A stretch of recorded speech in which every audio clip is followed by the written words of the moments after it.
Am I the a-hole for not buying gifts for my ex's child? Ex and I share a 16-year-old son together. 6 years ago, he cheated on me and got the other woman pregnant, and I filed for divorce. We got married straight after but broke up, and then got back together. Right now, they are still together, but their relationship is turbulent, to say the least. Because of this, they often find themselves in financial difficulty, and their recently turned 6-year-old daughter has suffered because of it. I'm not part of her life. I never could be after we cheated, and my son is kind of the same. He was old enough to realize that Dad moving out and in with another woman who was giving him a baby sibling meant that Dad had likely cheated. I put him in therapy, but I never had it in me to be part of his half-sister's life, even if it meant I didn't make much of an effort to get close to her.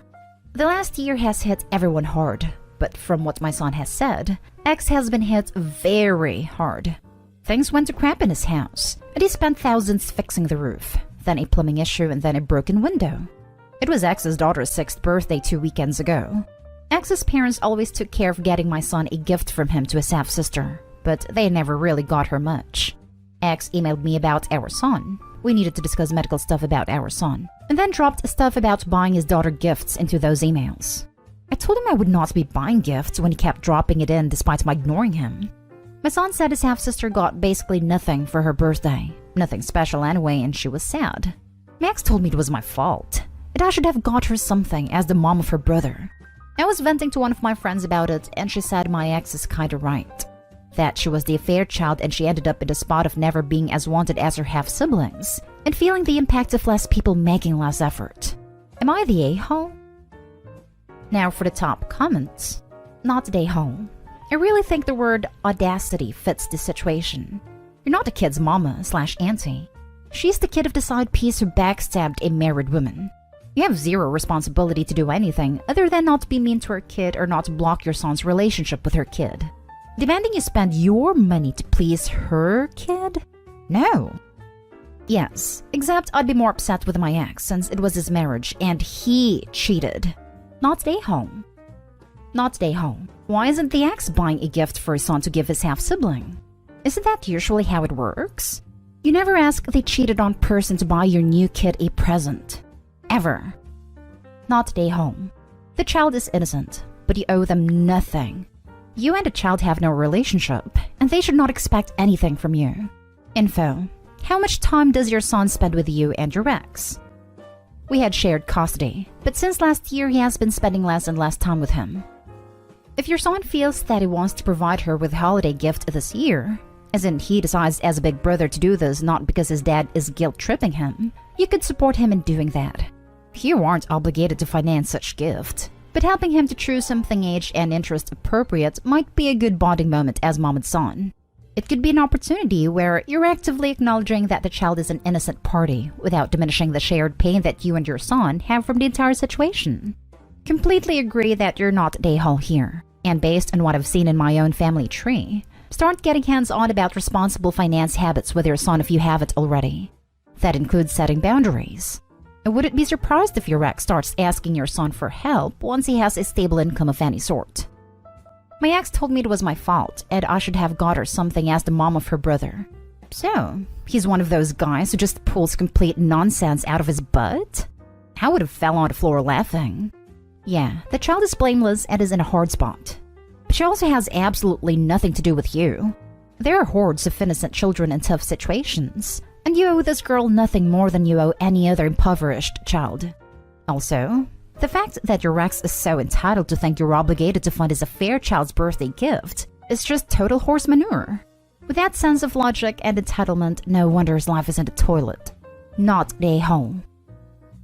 Next story is titled, Am I the a-hole for demanding my ex give me back my family baby blanket after learning truth?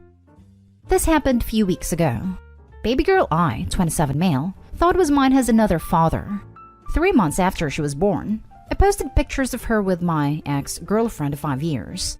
Guy reaches out to me saying he was with her, had no idea she was in a relationship, and baby might be his. Well, as it turns out after we did a paternity test, I'm not her father. My ex moved out of our apartment with her daughter and living with her mom for now. I've still been pissed off and hurt.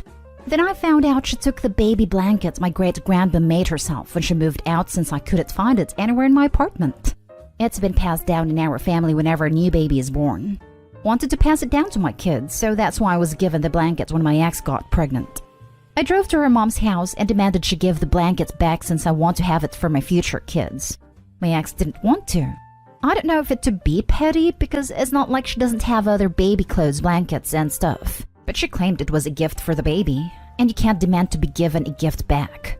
My argument was that the gift was meant for a baby that I was tricked into thinking is mine, and I would like it back because neither of them is my family anymore. We fought back and forth till she gave it to me. Her mom was telling me crap the following day. Then she went and complained on Twitter that I stole our baby's blanket. Most of our friends are calling her nonsense because everyone knows what went down. But still there are some who think I went too far with demanding to have the blanket given back. I'm not sure why.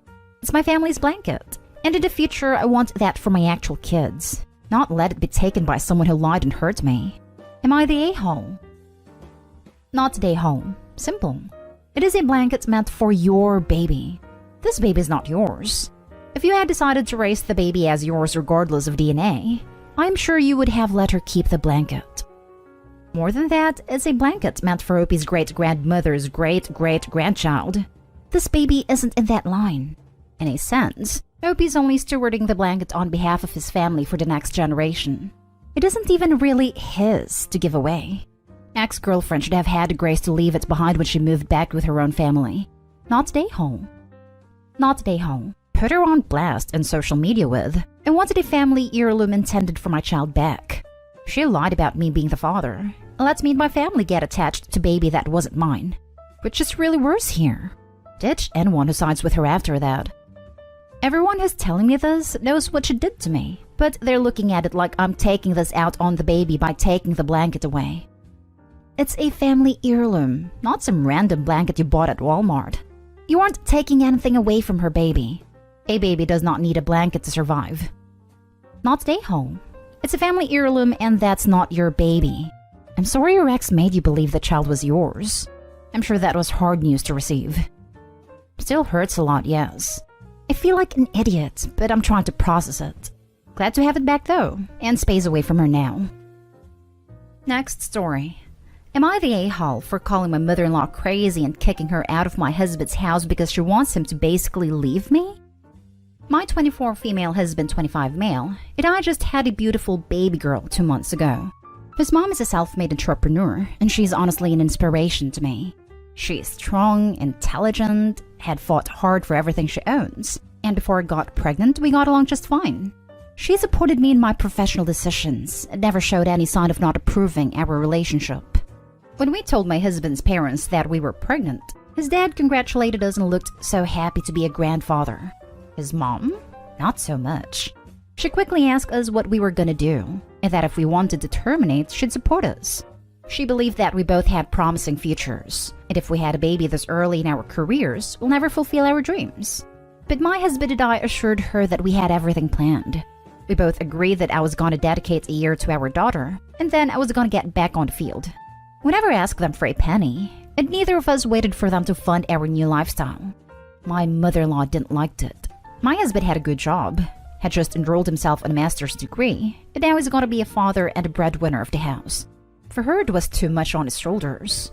So a few days ago, she came to my house and proposed an experiment to me. She told me that during the rest of the year I was gonna be a stay-at-home mom.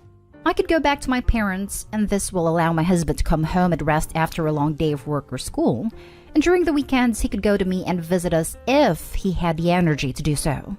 I said that it wasn't fair since she was our daughter and not just mine, and that she couldn't expect my husband to not have any kind of responsibility towards her.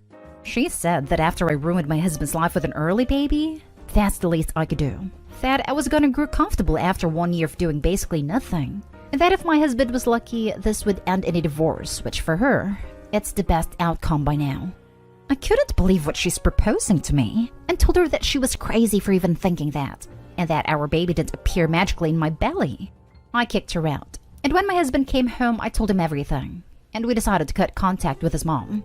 But I can't get the fact that she said I ruined his life out of my head. I'm not planning on being a stay-at-home mom forever, and to be honest, I do want to get back to work. I'm an architect while my husband is an engineer, and I very much enjoy my career. He does come tired from work, but our baby isn't a big problem. She doesn't rip her lungs out when she cries, and we get to calm her very easily. Also, it's not like I'm home doing nothing. I do small projects for my friend's firm every now and then as a freelancer, and I have a position waiting for me there. My husband and I just decided that I had to remain available for our daughter the first year in case anything happens because this is our first baby. Now for the comments. Jesus Christ. Of course you didn't ruin his life. You were both at the conception, right? You were both there when you decided to keep it, right?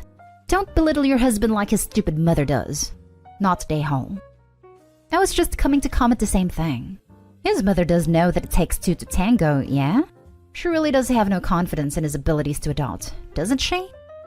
Not day home. Your mother-in-law is a straight-up monster.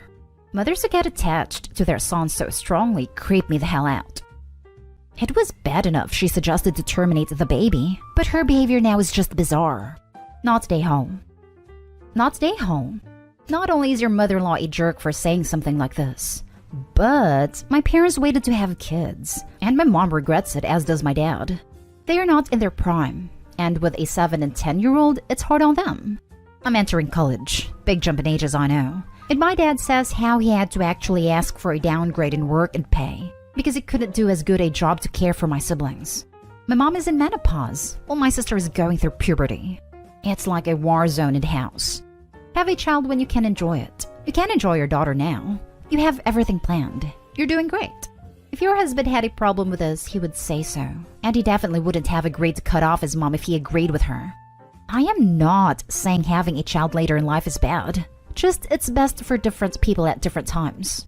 My parents would have been better having children at a younger age, while others may do better at an older age, while others shouldn't have kids. I'm sorry if my answer seemed negative towards any age group or parenting. Edit. Thank you all for all your inputs. My mother-in-law hasn't always been like this, but after we decided to have the baby, her behavior changed completely.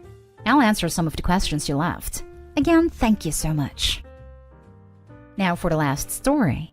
Am I the a-hole for losing my temper with my sister after she kept trying to get me to move with her and her family? I'm 27 female, and my sister is 32 with 3 kids and married. When I graduated from high school, my parents decided they wanted to move back to their home state. I stayed with my sister for 2 years while I worked to save money before going to college. While I am grateful to my sister and her husband for letting me stay there, I had no privacy whatsoever. My sister charged me an outrageous amount for rent when she told my parents she wasn't going to, nearly half my small paycheck. And I was expected to watch and babysit my nieces and nephew at a moment's notice, or just because. Like one morning, I woke up to not only my nieces and nephew, but their friends all in the house. And my sister and her husband had left to go to New Orleans without telling me. I was suddenly responsible for 3 kids plus their 4 friends. They were gone for 2 days. I missed work because no one else could watch the kids. I moved out as quickly as possible and now stay in a small apartment. It's not the best, but it doesn't have rats and roaches, and I have a roof over my head. I also currently work full-time instead of part-time. Lately, my sister has been on this kick about us moving back in together. I don't know what has brought this up. Something about how in other cultures families live together forever or something? Her and her husband have been making plans to move to Washington for better jobs and schools. Let me just say I am happy with the small town we live in. Will I like to move one day? Yes, but on my terms. She's been trying to convince me to come with them and live with them again. Each time I have declined because I know full well what will happen if I move back in with my sister. I voiced my concerns before, saying that I like living alone because I have my space, peace and quiet, privacy, and I'm planning on going back to school in the fall. Also, I will not be a live-in babysitter for her kids ever again. She keeps saying those things are in the past, and that I need to get over it. Yesterday, she sent me a link to a virtual house tour, saying this was the house they were thinking about buying, and it had a separate apartment in the basement I could stay in. Also that she would charge me rent this time. I admit I lost it. I called her and told her to not text, call, or email about me moving in ever again. I don't want to move to Washington, and I don't want to live with her. She called me ungrateful and claimed she only wanted to help me get out of this town, but I hung up on her. My parents called me later on. That today I need to apologize because my sister only wanted us to stay a family, and I didn't have to say what I said. Am I the a-hole? Not the a-hole. She wants a babysitter. Tell your parents that she charged you rent and did not pay you for babysitting. Also tell the parents that indentured servitude does not mean family. Info. How much do your parents know about what your life was like living with your sister? And if they know, do they care? Oh, they know. It came out a couple years ago about what happened, and all I got was, well, you were living with her. It was the least you could do for her. I paid rent, cooked, cleaned, and of course watched the kids. I was only working part-time, and she took $275 of my $400 paychecks. Lately, my sister has been on this kick about us moving back in together. I don't know what has brought this up. She needed a live-in babysitter that pays rent. Nobody else is going to do it, so she and your parents will hound you. Not a hole. I don't know what has brought this up. She's probably pregnant again. I hope not. She said she's been reading about how in some cultures, whole families live together. Parents, grandparents, kids, uncles, aunts, and etc. and wanted us to be closer as a family. I don't know if she's talked my parents into this.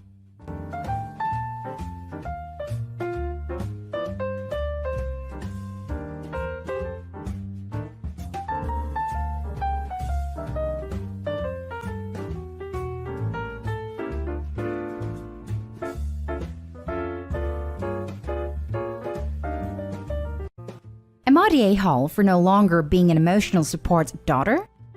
My parents, 54 male, 51 female, did not have a good marriage. Every now and then they seem to enjoy one another, but for the most part they despise each other. It's been that way since I, 22 female, was a kid. In addition, my relationship with my mother isn't the greatest. We love one another, but she's been pretty abusive for much of my life. For my childhood, something my dad has liked to do is vent to me about my mother. After just about every argument, I have to listen to him talk on and on about how evil, mean, and controlling she is. He even likes to say that God will probably punish her by hurting me and/or my siblings. I absolutely despise this. As a kid who was being mistreated but still had hopes for my mom, it broke my heart and made me scared for myself and my siblings. There were some seriously heavy issues between them that, as a child, I should have been shielded from, not confronted with. As an adult, I can now see that my dad isn't the innocent angel he makes himself out to be. Half the time, they're both in the wrong. There are even times when I agree with my mother's perspective entirely, but my dad just expects me to listen to him vent and sympathize with him, regardless of the situation. Here's where I might be the a-hole. A few days ago, I finally told him how I felt.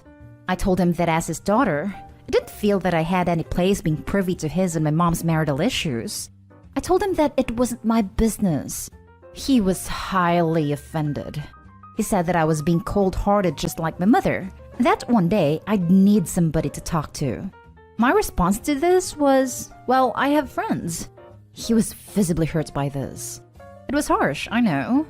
I probably shouldn't have said it, but I'm not sure what else I could have said to communicate my position on the matter. He also brought up the fact that he always defends me from my mother and her mistreatment. This is true. I can't stop feeling guilty because even though he shouldn't have vented to me when I was a kid, I guess now it's more appropriate since I'm an adult. But I still just don't want to hear it. So am I the a-hole? Now for the top comments. Not the a-hole. I don't comment on these posts often, but I have been where you are. Your dad might protect you from your mom, but what is done/doing is flat-out emotional mistreatment and manipulation. And if he was really protecting you, not sure how abusive your mom may be, then he would have done something to change/get you away from the situation. Hold your boundaries firm, love. They're healthy ones. Thank you so much. I honestly do resent the fact that he didn't do more to protect me as a child. It's been hard learning to put up boundaries, but I'm taking it one step at a time. OP, it would probably be a good idea to look up covert incest. That's the term used for what you described in your post. You'll be able to find a lot of advice on how to set/maintain boundaries. It helped me immensely when I got into adulthood to finally learn what my mom did to me. Not a-hole. I'm sorry to have to tell you this, but you have two abusive parents, not just one. And as their child, you are the most inappropriate person in the world for either parent to be venting their marriage woes too. I really hope that you can get some distance between yourself and your parents. I don't think it's good for you to be close to either one of them. I also hope you can get yourself into therapy, because you really need it. Being around so much mistreatment can really skew your perspective on acceptable ways to treat people. The way your father is treating you is unacceptable. Do not be afraid to put yourself first and to protect yourself. You deserve it. I definitely plan to seek therapy once I moved out. Thank you for your reassuring words. 100% not Rahul. He said that I was being cold-hearted just like my mother, and that one day I'd need somebody to talk to. I'm gonna take a wild guess here and say that he doesn't listen and sympathize when you have problems. He just cares about you confirming that is always right. Very narcissistic behavior. Now for the next story. Am I the a-hole for not wanting to split expenses proportionally with my brother/roommate now I have a job? My brother and I are both university students. I'm in third year, he's in second. His university is about an hour from mine, so when the thing began last year, we agreed that instead of leaving student housing up to chance, we would meet halfway and rent a place at the midpoint between our units. We chose a fairly cheap area and got an entire house, including bills, for £600 a month. We were paying £300 per month each, as neither of us were employed. Both lost our jobs due to the thing. So we were living off student finance, which is about $2,300 per 4 months. I'm submitting my dissertation in a month. I have received a job offer for full-time work beginning in June. Despite the pay being entry-level, it is still above minimum wage. Given my new job, my brother has said that we should start splitting rent proportionally. However, given his only consistent income is student finance, this means he has just under $600 per month, while I'm earning that per week, so I'll be paying 80 to 90% of everything. Now, if rent was some huge amount, say $1,000 per month, I would see his point a little better. But I feel like $300 per person per month is completely reasonable for him, as it's about half of his monthly budget. If I were to pay for everything, that would diminish my own ability to both save and spend, which would delay me potentially moving out. Plus, it doesn't seem fair that he'll be paying £50 to £100 per month while I'm paying £500 to £550 for the same space. I did offer a few compromises, but he rejected them all, saying that as I'll be earning around £600 per week, it's more than reasonable for me to pay $500 to $550, as that is less than a week of earning for me. And he's saying that I'm being tight with money and unfair by not splitting fairly. I've said he's being whiny and entitled, and that we've always split 50-50. That shouldn't change because I'm earning more. He said that he agreed to split 50-50 when we were both living off finance, but now I have a well-paying job. It's entitled of me to expect him to pay for half of everything when I could pay for everything with less than 1/4 of my overall salary. Am I the a-hole? Not the a-hole. And if your brother doesn't like it, he can move out and live somewhere else. That said, it would be a nice thing for you to be generous to your brother and pick up a little bit more than half so that he can save some financial relief, but not to the point that it cripples your own finances. Not the a-hole, but a little compassion goes a long way, especially in times like these when almost everyone is struggling. He is your brother. Looking at the numbers, it wouldn't hurt you financially as much or hurt your chances of moving out if you pay a little more than half, like about £400. But it would be a considerable relief for him to get that extra spending money, not live hand to mouth. Besides, he would probably be graduating in a year and won't need the extra help or be dependent on financial aid. That being said, if you still can't justify spending extra, it's better to end things now rather than harboring resentment. It would be better for your overall relationship with your brother. Not the a-hole. If you're practically paying all of the rent under his new plan, I would just move out. It doesn't make sense for you to play nanny to somebody. Not the a-hole. It's entitled of me to expect him to pay for half of everything. It's entitled of your brother to expect you to finance his life. If you two weren't related, would he expect a stranger to finance his life? No. We don't know that the brother wouldn't expect a stranger to support him. Have you read some of these stories? It makes me more confident that I'm justified being a misanthrope. Next story is titled, Am I the a-hole for telling my mom off and making her cry? So, my, female late 20s, relationship with my parents has always been weird at best. My mom likes to, among other things, criticize me and generally make me feel incompetent and small, mostly about cleaning and clothes, while my dad acts like he doesn't give a crap, except for when I do something that annoys him or when he needs me to do something for him. It's always been like that. Anyway, a little more than a year ago, my partner, 30 male, and I moved in together into an apartment about 10 minutes drive away from my parents. Since then, I've had to beg them to visit, even on my birthday, and I've only managed to convince them 3 times. A few days ago, they came to visit. Now, every time they come, my mom finds something to criticize. This time it was my kitchen, which I'd not had a chance to clean after lunch. She started with, "Opie, the state of your kitchen." She asked if she could clean it. I admit I shouldn't have let her, but I was tired and thought, well, if you're going to witch about it not being clean, at least do something about it. So she did, all the while mocking me for stupid things. Important note, I wouldn't have minded if this wasn't just the latest event of her making me feel totally incompetent of leaving on my own. The whole time of the visit, my dad was sitting on the couch, scowling.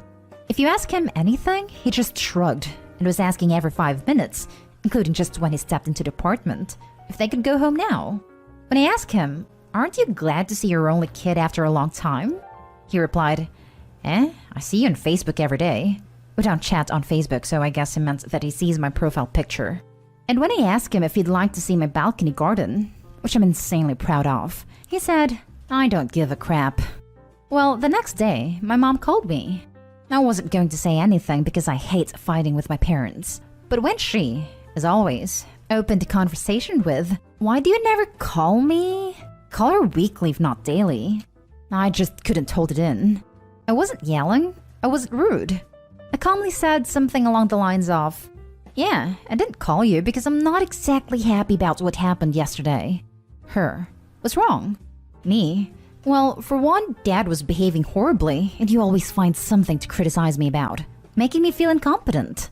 Her, I could hear her crying with a passive-aggressive tone of voice. "Well, if you feel that way, maybe just call me some other time. Let's hang up before you hurt me even more." Click. So, in a way, I feel like I was in the right. But on the other hand, I feel bad for making my mom cry. Am I the a-hole? Now for the comments. Not the a-hole. You have a very toxic dynamic going with your parents, and pushing back like you did is the only way to change it. Have a browse of r/narcissistic parents for more advice. Every journey starts with a single step. Thanks.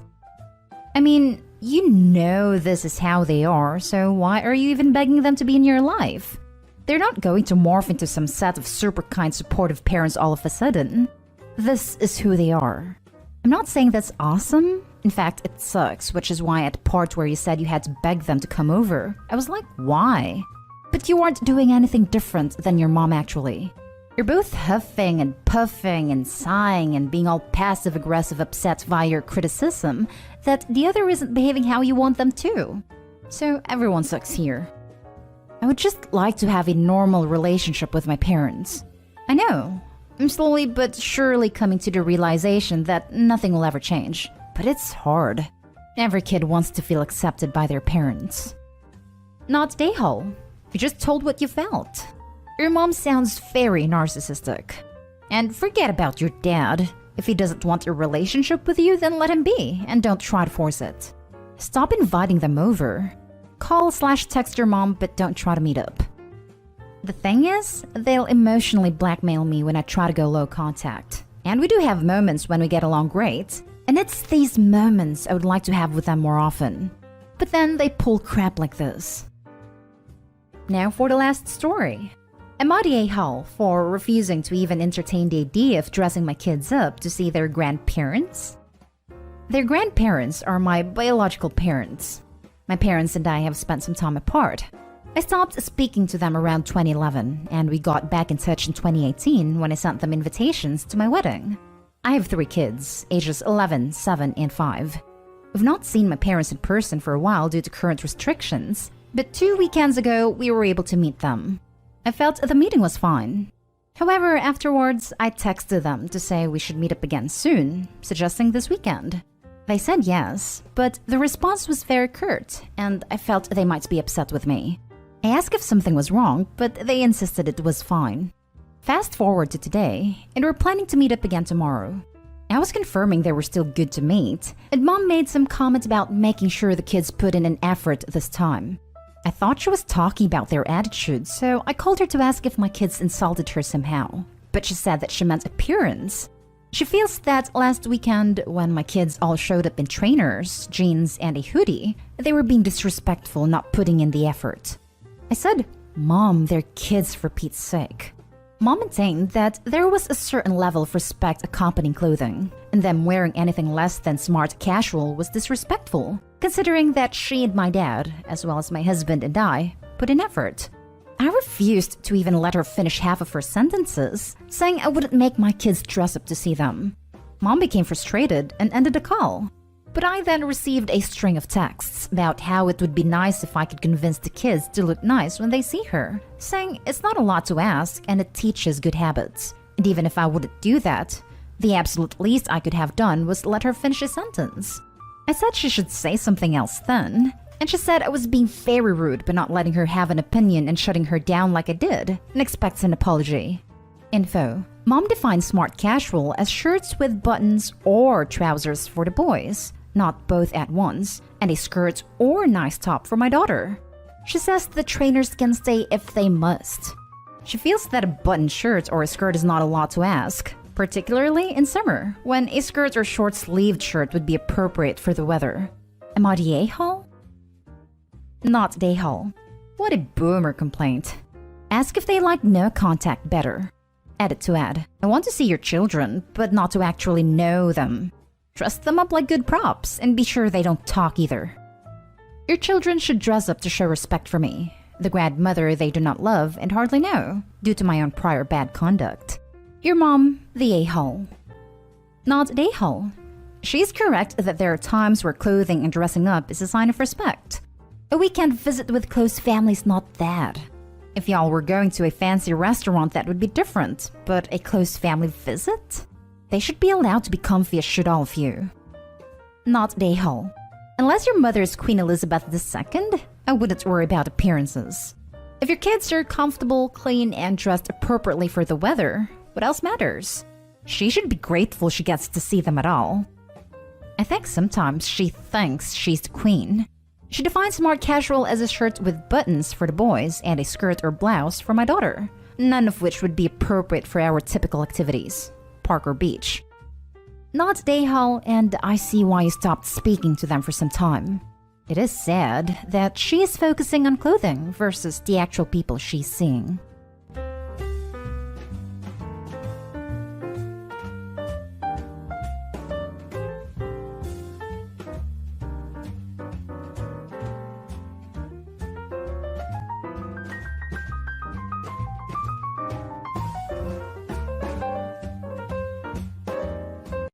Update. Am I the a-hole if I tell my friend her boyfriend is planning to propose? Original post. My 27 female best friend has been dating her boyfriend 26 male for over 5 years. A while back, he reached out to me to help figure out ring size and a setup so he could make this the most magical day for her. Having known my friend for over 20 plus years, I know exactly how she wants her proposal to go and who she wants to be there. So I relayed all this information to him months ago via texts and over the phone. I even took the time to covertly find and confirm which ring she would love the most. A little background. My friend is incredibly family and friend-oriented, and in the past expressed to me on multiple occasions, especially during holiday season, that in the 5 years they've been together, he hasn't really made much of an effort to indoctrinate himself into her family or friendships the way she has for his. While I do generally like him, I've always felt that he is incredibly self-serving and self-focused. Recently, through a mutual friend, I found out he started a group text between his, emphasis on his, friends and his family to set up the time and date of the proposal. He has not only excluded myself, and according to the screenshots I've seen, he is doing everything verbatim I suggested he do, but he has completely excluded her family and other close friends from the event. He is planning on only having his boys and family present for the occasion, and knowing my friend, this would ultimately break her heart not being able to share this moment with her loved ones. I got heated and called him. At first he was dodging my questions, then just outright said, "This is my proposal, and I've spent enough time and money to choose how I do it. Just be happy for your friend. It's not like you're not coming to the wedding." This infuriated me. And to make matters worse, I ran into her mom and dad at the grocery store and subtly asked if they knew of any possibility she was getting engaged. They were unaware, and I know for a fact my friend has told him that he needs to ask her parents for their blessing, as she's somewhat traditional. My friend wears her heart on her sleeve, and I can predict how this event will go down when she sees all of his close friends and family and none of hers.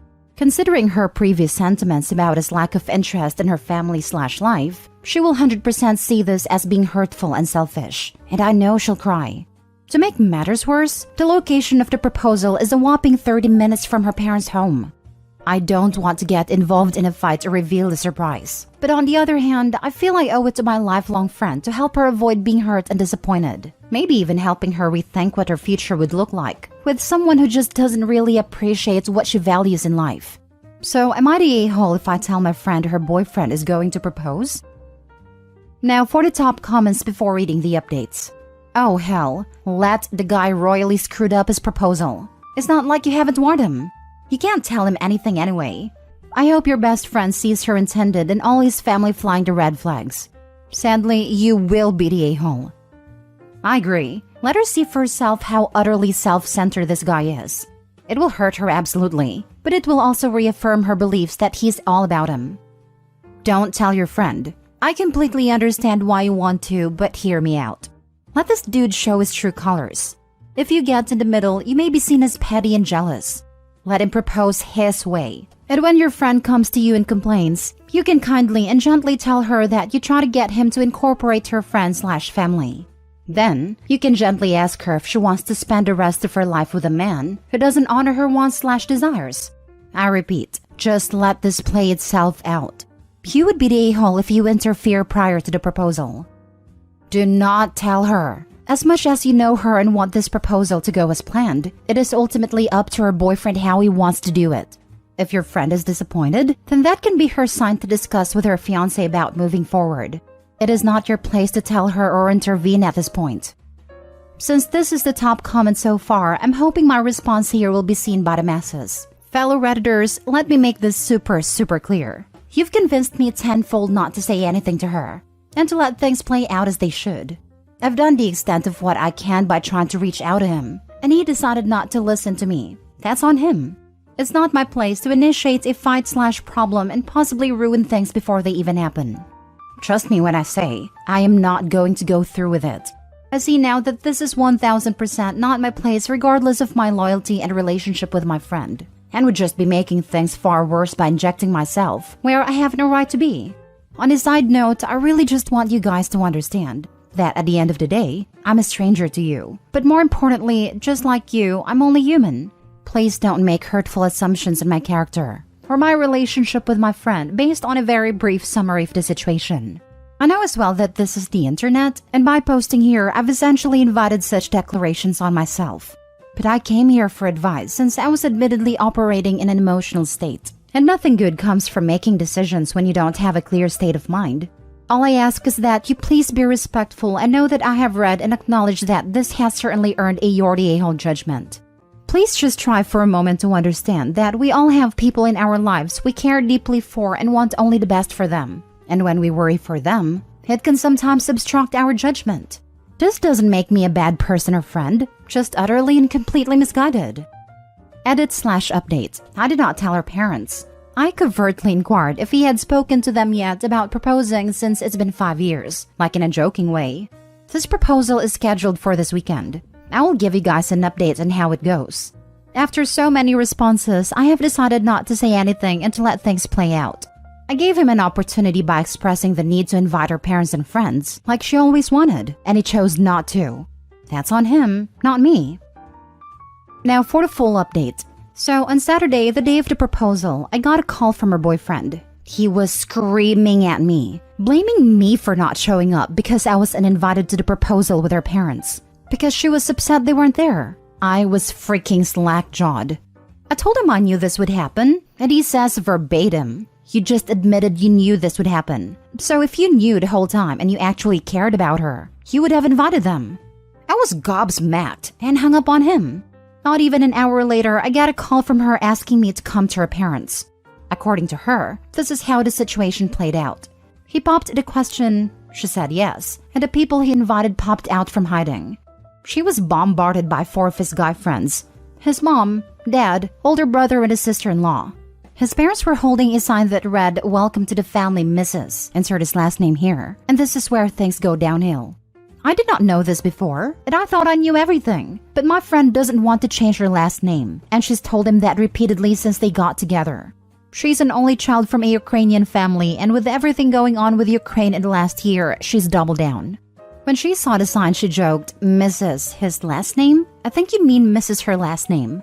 Everyone went silent until his mom said, "Well, the ring is already engraved. No changing it now."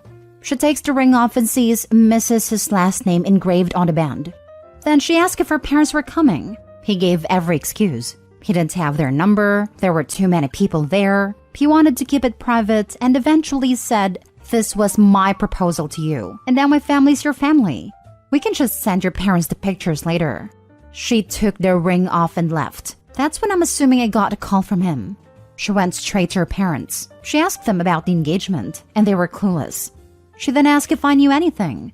I asked if she was in the right place. She said she was. So I told her I would answer any questions she had rather than dumping everything on her. She was upset, but thanked me. She was furious when I told her about a call from him earlier and said, "Does he really think I'm that shallow?" She said it wasn't about having a perfect proposal or her parents there. It was about him making the whole thing about himself as always. And she was done feeling ignored and belittled. So this was her breaking point. She's staying with her parents currently and has been receiving texts from him. The worst one so far is him telling her she has to pay him back for the ring and for ruining his life. Right now, all I can do is be here for her. And whatever decisions she makes, I will fully support. Because as you've all helped me realize, this isn't about me. It's about her. Not my monkey, not my circus. Edit, she gave him the ring back when she took it off. I don't know what happened before, but I really hope this poor girl sees these glaring red flags and ends things with him. Basically, Opie told him what would happen, and he did it anyway. But she's still the a-hole in his eyes because she didn't go behind his back to try to sneak the friend's parents to his proposal. I'm a little lost by his complaint. Good. If you had intervened and showed up with her parents, she probably would have married him and spent a few years feeling ignored and belittled, all the while believing y'all had his back, not hers. I'm hoping that engraving the ring with Mrs. his last name, when he clearly knew she wasn't changing her name, would have still been enough. The engraving would have driven me. It makes it all about him. An engagement ring is something you wear forever. Why would you put something on it you know your partner doesn't want? What a raging narcissist. Thank you so much for the update. I've been looking for it all week.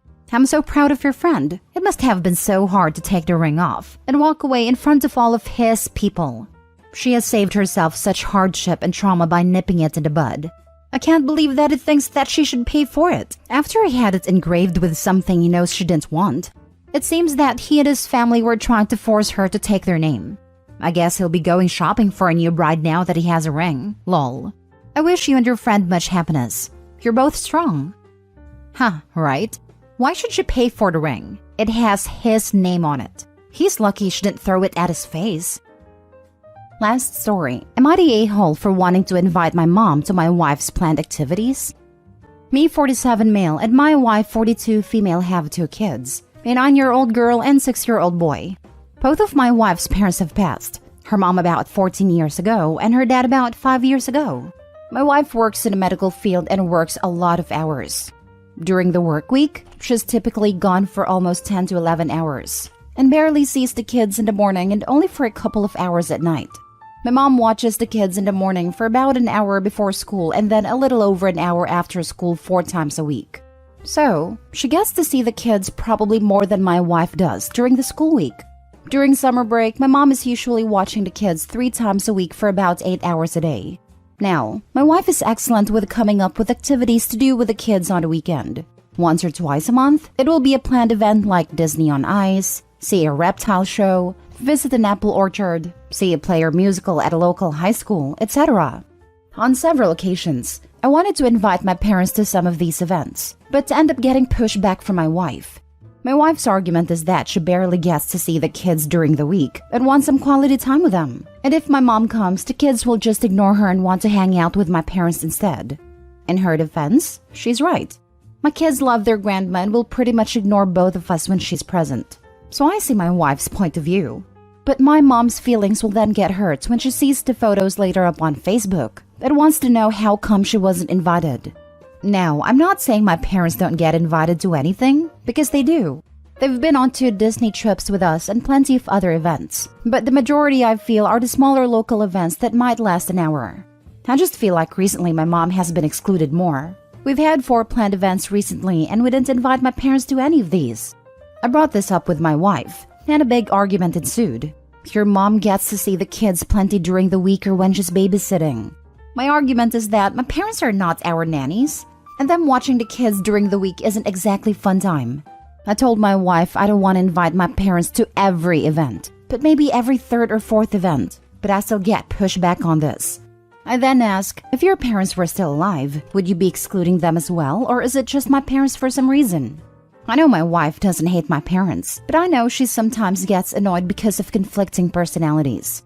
My mom is 67 and my dad just passed away a few months ago.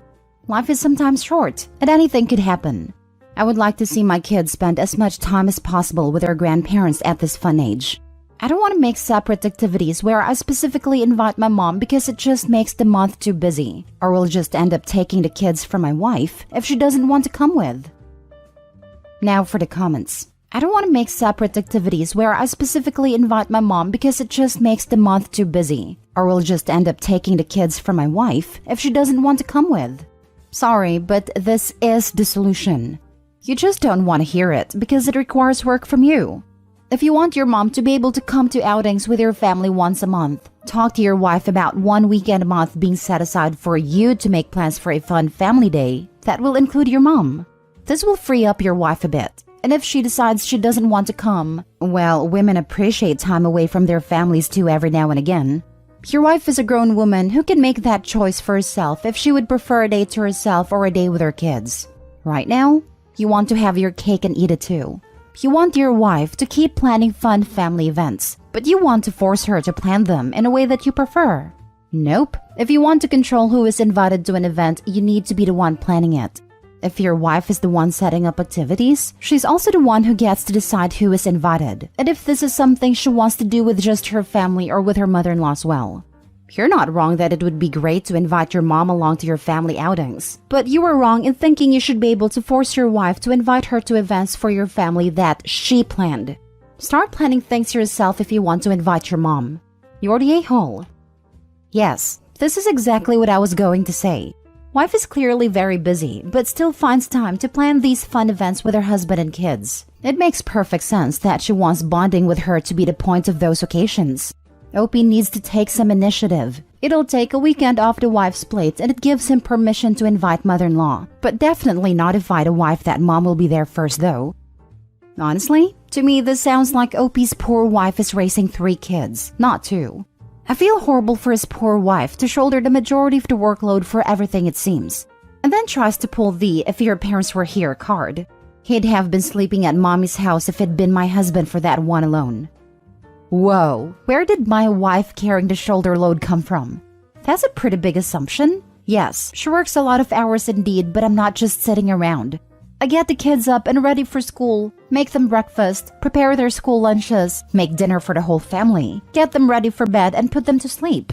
And after the kids are asleep, I work remotely to make up for not being able to put in full 8 hours at the office. That's 5 days a week. You're the a-hole. You're intentionally alienating your wife's bonding time with her own children because you can't say no to your mommy once in a while. Keep this up and you'll spend all of your time with just your mom and the kids every other weekend. Before I get more comments who haven't read Opie's comments in the thread, please note that 1. Grandma only watches the kids once every few months, not daily. 2. Opie's wife only plans these outings once every 3 weeks. Opie refuses to plan his own outings to include his mother, and instead only wants to co-opt the wife's outings.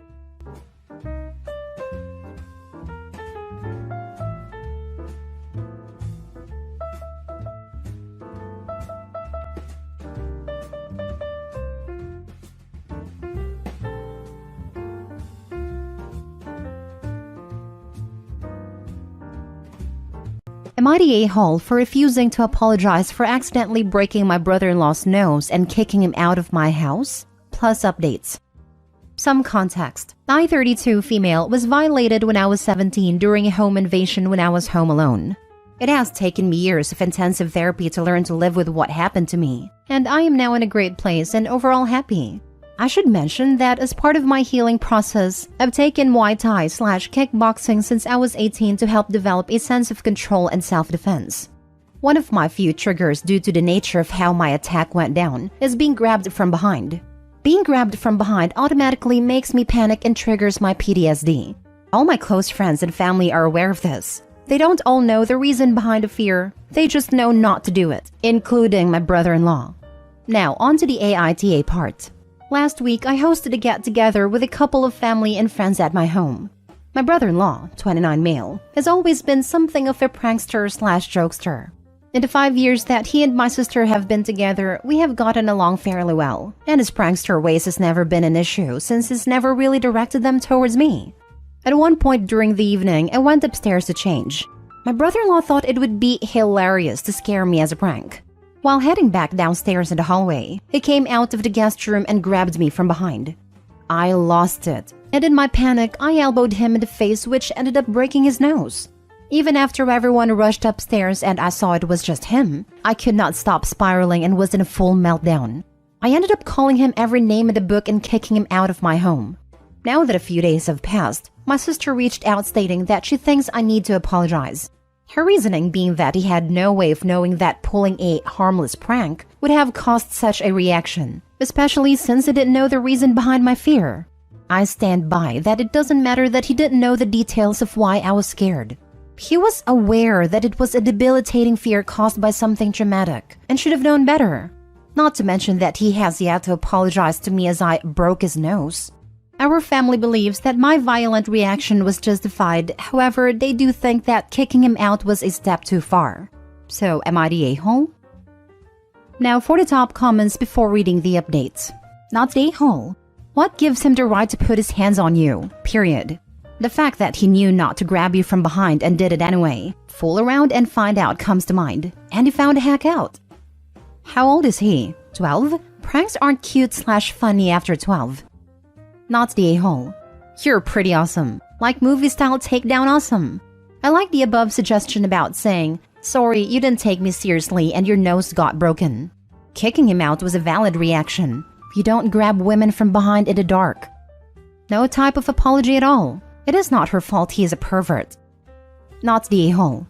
I'm not buying his innocent prank BS, to be honest. What he did was deliberately cruel.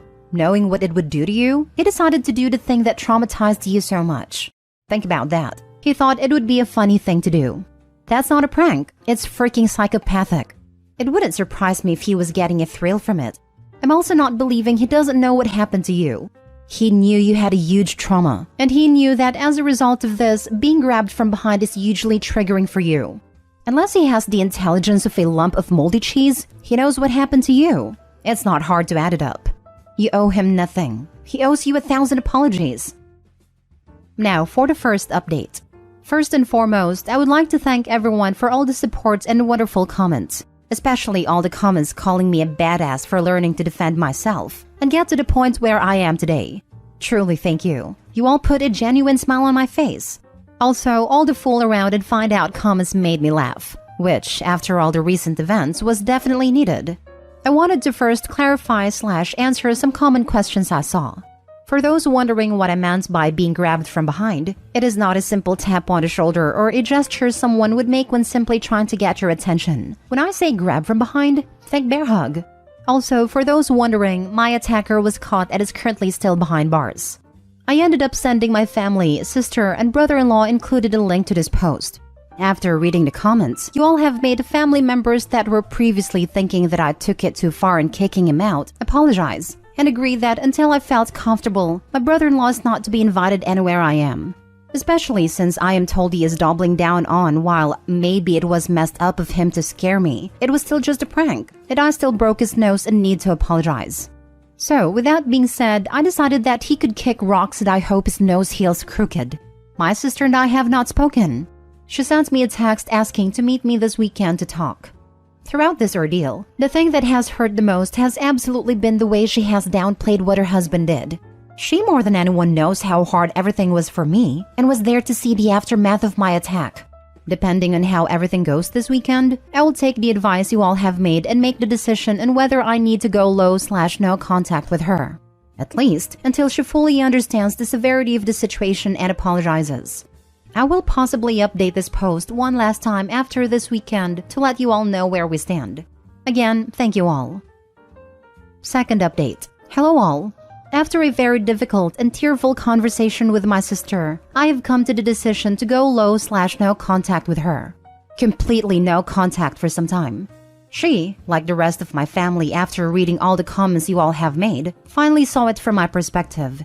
She did apologize and state that she truly does understand what her husband did was wrong. However, she feels that for the sake of her own marriage that she needs to stick behind her husband. And so in the meantime, if her husband is not welcomed somewhere, she will not be there either. I will say I am very hurt and disappointed, but that was her decision to make. Just like I made my decision in keeping my distance, as it's become clear that it will not be possible to maintain a relationship with her without maintaining one with him, which is not something I am willing to do for the foreseeable future. Almost 3 weeks after the event and after reading hundreds of comments, this man is still doubling down.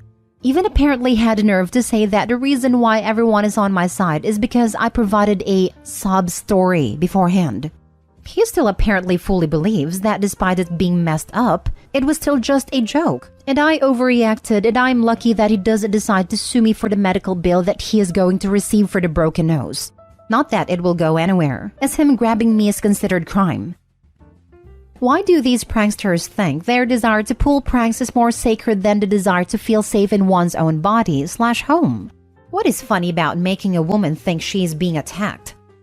Brother-in-law isn't a prankster, he's a bully. He's lucky it's taken him this long to get his comeuppance. In my experience, people who call themselves pranksters are usually just annoying a-holes. I was pranked by one of my seniors in my college hostel.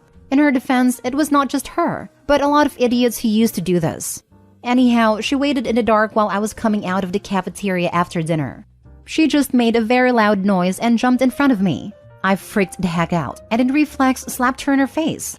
It was not even in retaliation, just my reflex in that situation. I apologized. She also kinda did.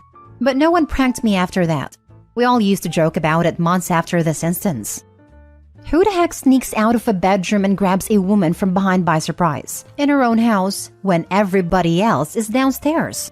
This was not a simple prank by jokester. This is sicko behavior. And then it calls the OP's history a sob story? Her actually being freaking violated?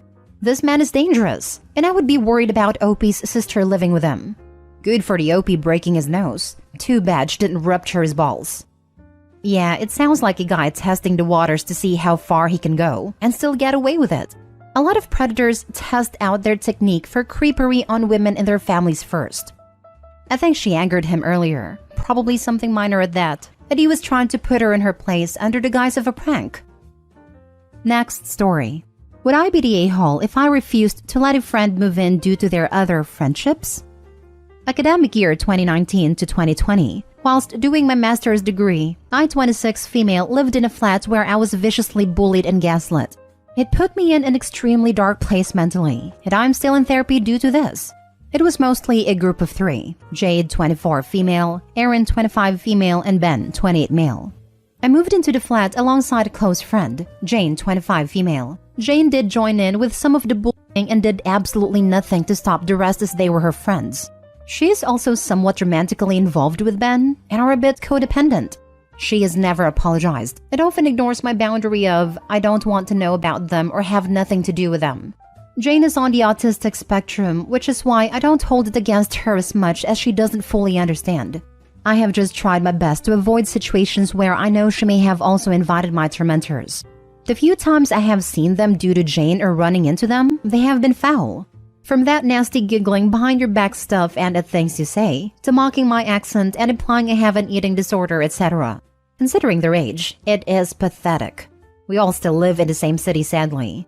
There is a housing crisis in the UK right now, and it is especially bad in my city. I'm lucky and live with two others, 25 female and 26 female, in a pretty flat in a nice neighborhood for far below market value. 25 female is moving out. We are now looking for a replacement and have been flooded with requests, including from Jane. I don't want to live with Jane, as my flat is my home and I want to feel safe here. Not worried about coming home to find people who made my life hell sat in my kitchen. However, I am aware Jane cannot afford a higher rent than this, and her overprotective parents won't allow her to live in a less expensive neighborhood. Meaning, if she doesn't move in with us, she would have to continue living with her parents and commuting. I know living with her parents would be bad for her mental health, as they treat her like a child still. All factors considered, would I be the a-hole if I told Jane she couldn't move in due to her close friendship with people who I feel deeply uncomfortable with, and quite frankly scared of? Now for the comments. Not the a-hole. You don't have to tell Jane anything other than she can't move in. Her life and situation is not your problem, and you need to prioritize your own living situation first. Jane made her choices, and she chooses to remain friends with these horrible people. She has consistently chosen them over you, and through her choices, she has excluded herself from ever living in your space again. Not the a-hole. Absolutely this. You need to come first in your life. And by the way, in my opinion, autism is not an excuse for bad behavior. However, the diagnosis/condition does create a need for Jane to learn how to temper her words and actions. Always easier said than done, I know. Her parents or caregivers/caseworkers should have been ahead of the curve on this years ago. Not the a-hole. You deserve to be comfortable in your own home. From how you've described things, Jane does not respect your boundaries. And honestly, I don't know why you're still friends with her because she's clearly not a friend to you. We have been friends for a long time and are part of a tight-knit group separate to this situation. This whole mess is the only bad thing she has ever done to me, and whilst I find it really hurtful, I have decided to forgive her, but I mostly have kept her at arm's length for my own sake. It sounds like you already know what to do. This may be the only bad thing she's done, but it's a pretty big deal, and she still hangs out with these people who have caused you mental anguish. I think you already know that her living in the flat with you will also bring Jade, Erin, and Ben back into your life as well. Your home should be your safe space, and you have every right to protect your peace. Last story. Am I the a-hole for selling my father's house even though his widow lives there? My 33 female father died recently. He had been married to his widow Penny for about 7 years before. I was not close with my father. We spoke regularly and enjoyed each other's company, but I can't say either of us knew each other well, for many years before his death. When he died, I was surprised to learn that he had left his entire estate to me. He put everything in trust a year before his death, and I am the sole beneficiary.